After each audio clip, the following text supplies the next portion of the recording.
Ukraine और रूस के बीच इन दिनों जंग जारी है। उसी जंग से बचकर वतन वापसी आए हैं मुजफ्फरनगर के लाल अब्दुल समद। इस समय हमारे साथ मौजूद हैं, इनसे बात करने की कोशिश करते हैं किस तरह के हालात अभी वहाँ पर बने हुए हैं और किस तरह की परेशानियों का सामना करते हुए आप अपने घर तक वापस पहुँचे। हालात वहाँ के बहुत गंभीर हैं और परेशानियाँ भी थी कुछ, लेकिन अभी सब सही है। तो घर पहुँच गए तो अभी सब सही है। परेशानियाँ तो थी वहाँ थोड़ी बहुत। किस तरह की परेशानियाँ आ रही थी वहाँ पे आपको आने के लिए? परिवार वालों से आपकी बात हुई, बता रहे थे काफ़ी दूर तक पैदल सफ़र करना पड़ा है और जिस तरह से बमबारी वहाँ पर हो रही है तो एक घबराहट का माहौल परिवार में भी बना हुआ था, लेकिन आप लोगों ने वो मंज़र अपनी आंखों से देखा है। क्या कुछ कहना चाहोगे? सर, परेशानियाँ तो शुरू हुई थी।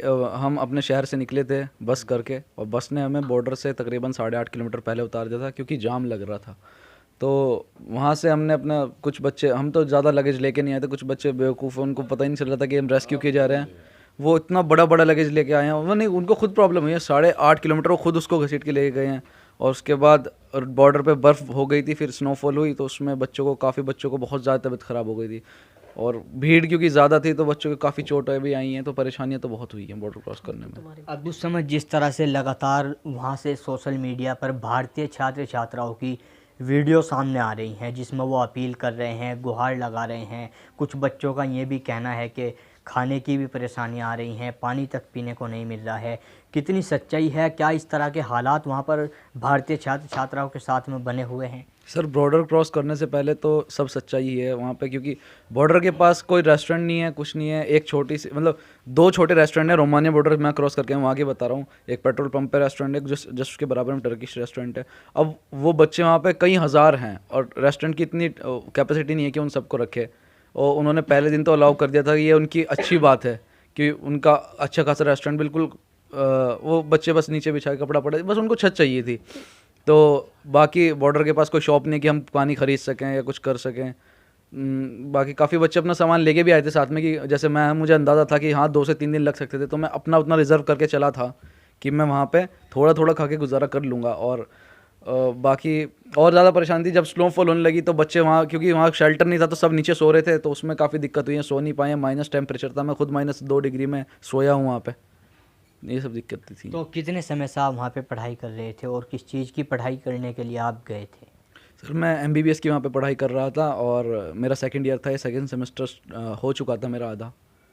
तो अब से पहले कोई इस तरह के हालात आपको लगा हो कि यहाँ पे कभी ऐसा भी हो सकता है एकदम से सब कुछ छोड़ छाड़ कर वापस आना पड़ा? सर, इंडिया में तो काफ़ी दिखा रहे थे कि बहुत ज़्यादा हालत गंभीर है, बट हम वहाँ पे रह रहे थे ग्राउंड पे, तो वहाँ के लोकल से हमने पूछा तो वो बोल रहे थे कि हमारे बीच में ऐसा चलता रहता है।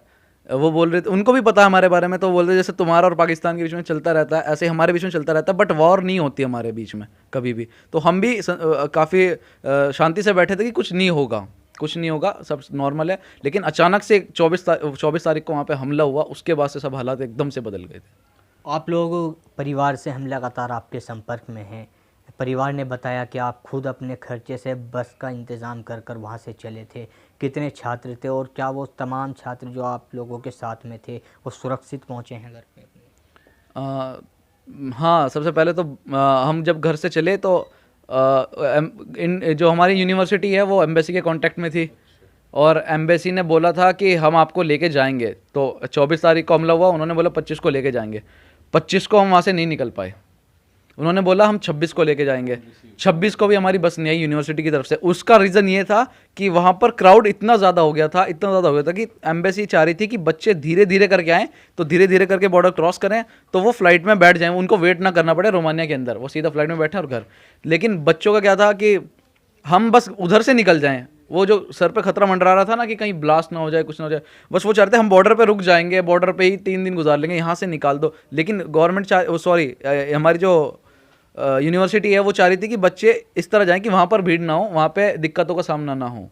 तो फिर जब हमने सोचा कि यूनिवर्सिटी तो नहीं भेज रही है, 2 दिन हो गए हैं, हमें लगा कि क्या पता कल को भी ये बोल दे कि पर अगले संडे चलेंगे, तो इसलिए हमने अपनी बस खुद से अरेंज करके उधर से हम रवाना हो गए थे बॉर्डर की तरफ। तो आप लोगों ने खुद ही अपने आने की पूरी व्यवस्था की है भारत सरकार से? जैसे लगातार भारत सरकार दावे कर रही है कि भारतीयों को वापस लाने के लिए पूरी कोशिश की जा रही है, पूरा प्रयास जारी है, तो कितनी सच्चाई है भारत सरकार के इस प्रयास में, इस जो भारत सरकार के लोग कह रहे हैं? सर हम अपनी यूनिवर्सिटी से लेकर अपनी जिस सिटी में मैं रहता हूँ वहाँ से रोमानिया बॉर्डर जो यूक्रेन की साइड है वहाँ तक का हमने खुद पे किया है। उसके बाद बॉर्डर क्रॉस करते ही सारा हमारी भारत सरकार ने खर्चा उठाया हर एक चीज़ का।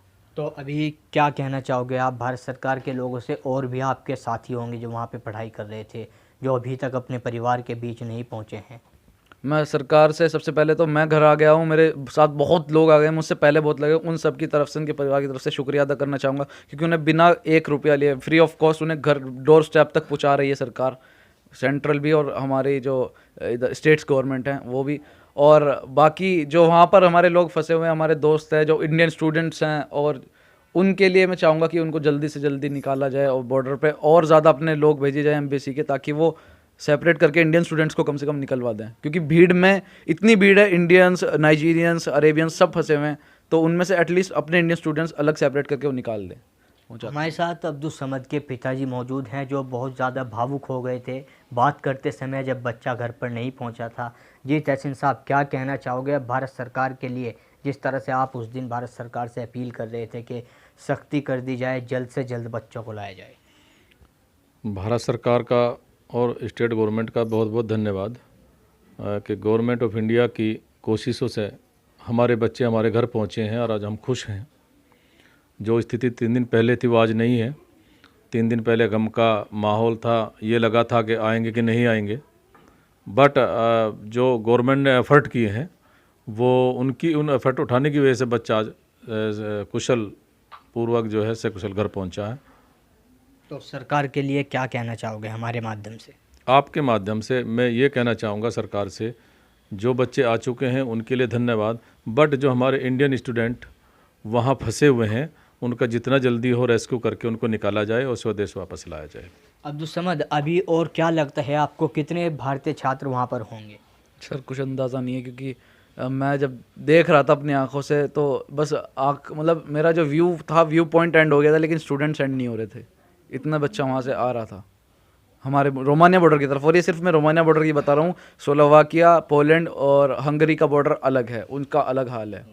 और मैंने सुना कि पोलैंड बॉर्डर पे 40 किलोमीटर तक का जैम लगा हुआ है अभी भी, तो वो काफ़ी बच्चे हैं वहाँ पे। तो अब्दुल समद बता रहे थे अपनी दर्द भरी कहानी, जो संघर्ष इन्होंने वहाँ से और अपने घर तक आने में झेला है।